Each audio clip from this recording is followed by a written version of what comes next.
জিভে জল চলে আসবে, এত সুন্দর আর এত লোভনীয় দুইটা রেসিপি তোমাদের সাথে শেয়ার করব।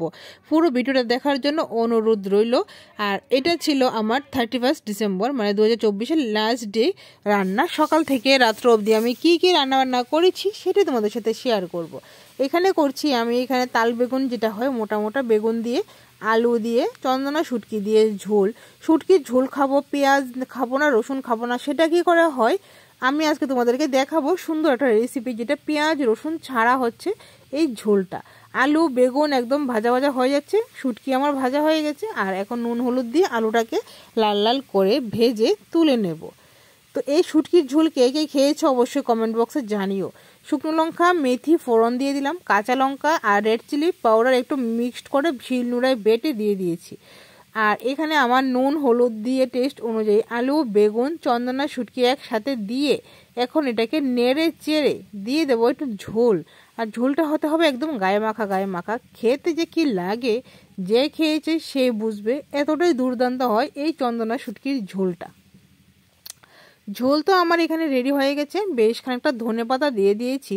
এখন এটাকে স্টিমটা বন্ধ করে দেব, দিয়ে ঢাকনা দিয়ে রেখে দেব 10 মিনিটের পরেই কিন্তু এটা স্মেল তো সারা বাড়ি ছড়ে গেছে। তো এইখানে করছি বেগুন ভাজা। বেগুন আমার ঘরে রোজ দিন ভাজা হয়, সেটা বলে লাভ নেই, কমন একটা হয়ে গেছে শীতকালে। কড়াইতে বেশ খানিকটা তেল দিয়ে দিয়েছি, কালো জিরে ফোড়ন দিয়ে দিলাম, আর এখানে দিয়ে দেব অর্ধেকের বেশি লাউ, যেটা হয় কুচি করে, একদম কচি একটা লাউ এনেছিল, তবে খাবো এটাকে নিরামিষ। আর এখানে দিয়েছি আদা নুন হলুদ কাঁচা লঙ্কা একসাথে দিয়ে দিয়েছি, দিয়ে এখন লাউটাকে একটু নেড়ে চেড়ে মশলার সাথে মিশিয়ে ঢাকনা দিয়ে দিলাম। বেগুন আমার ততক্ষণে হয়ে গেছে, আর আমরা সকালে ভাতও খাওয়া হয়ে যাবে।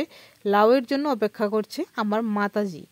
তো যাই হোক, লাউ তো আমার অলমোস্ট হয়েই গেছে।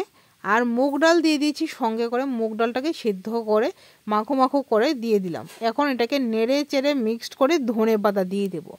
এতটুকু অবধি ছিল আমার সকাল আর দুপুরের জন্য। আর রাত্রে তো হচ্ছে পিকনিক টাইম অ্যাকচুয়ালি, তো আমরা ঘরের মধ্যেই রান্নাবান্না করে খেয়ে নিয়েছি। তো এখানে রসুন বাটা আদা বাটা শুকনো লঙ্কা বাটা আর দিয়েছি জিরে আর ধনে গোটা, এগুলিকে শিলনোড়ায় পেস্ট করে দিয়েছি। শিলনোড়ায় বেটে মাংস খাওয়ার স্বাদ যে কতটুকু হয় যে খায় সে বুঝতে পারে, এতটাই টেস্ট হয় এটা। আর চুলা রান্না করতে পারলে তার কিছুই লাগে না। যাই হোক, মশলা আমার এদিক দিয়ে কষানো হয়ে গেছে পেরপিরি করতে করতে। তারপরে তেল ছেড়ে দিয়েছে, মশলা থেকে চিকেন দিয়ে দিলাম। চিকেন পিসটি ছিল একটু বড় বড় করে, রোস্ট টাইপের ছিল। তো নুন আর হলুদ টেস্ট অনুযায়ী দিয়ে দিচ্ছি এখানে, দিয়ে মাংসটাকে একদম কষিয়ে নিচ্ছি। আর এখন বাজে প্রায় 10টা, আমরা খাবো ঠিক 12টার পরে। 24-এ রান্না করে 25-এ খাবো, সেটার মজাই আলাদা হয়। তো এখানে ঢাকনাটা দিয়ে দিলাম, দিয়ে আমার চিকেন কষানো এখানে রেডি হয়ে গেছে। তারপরে এটাকে বৌমনি রান্নাটা করছে, আমি জাস্ট দাঁড়িয়ে দাঁড়িয়ে গল্প করছি আর একটু একটু করে ভিডিও ক্লিপ নিয়ে নিচ্ছি। তো চিকেন আমার এদিক দিয়ে একদম জল ছেড়ে দিয়েছে, আর চিকেনের মধ্যে একটু কষানোর পরে দিয়ে দিলাম এখানে একটু সয়া সস। তো সয়া সসটা আমার কাছে খুবই ভালো লাগে। আর গরম মশলা দিয়ে কসুরি মেথি দিয়ে নামিয়ে নিলাম। এখন রোহানকে দিয়ে দেবো খাবার, যেহেতু ও ছোট বাচ্চা, তাহলে ওকে তাড়াতাড়ি দিয়ে দেবো আর আমরা খাবো পরে।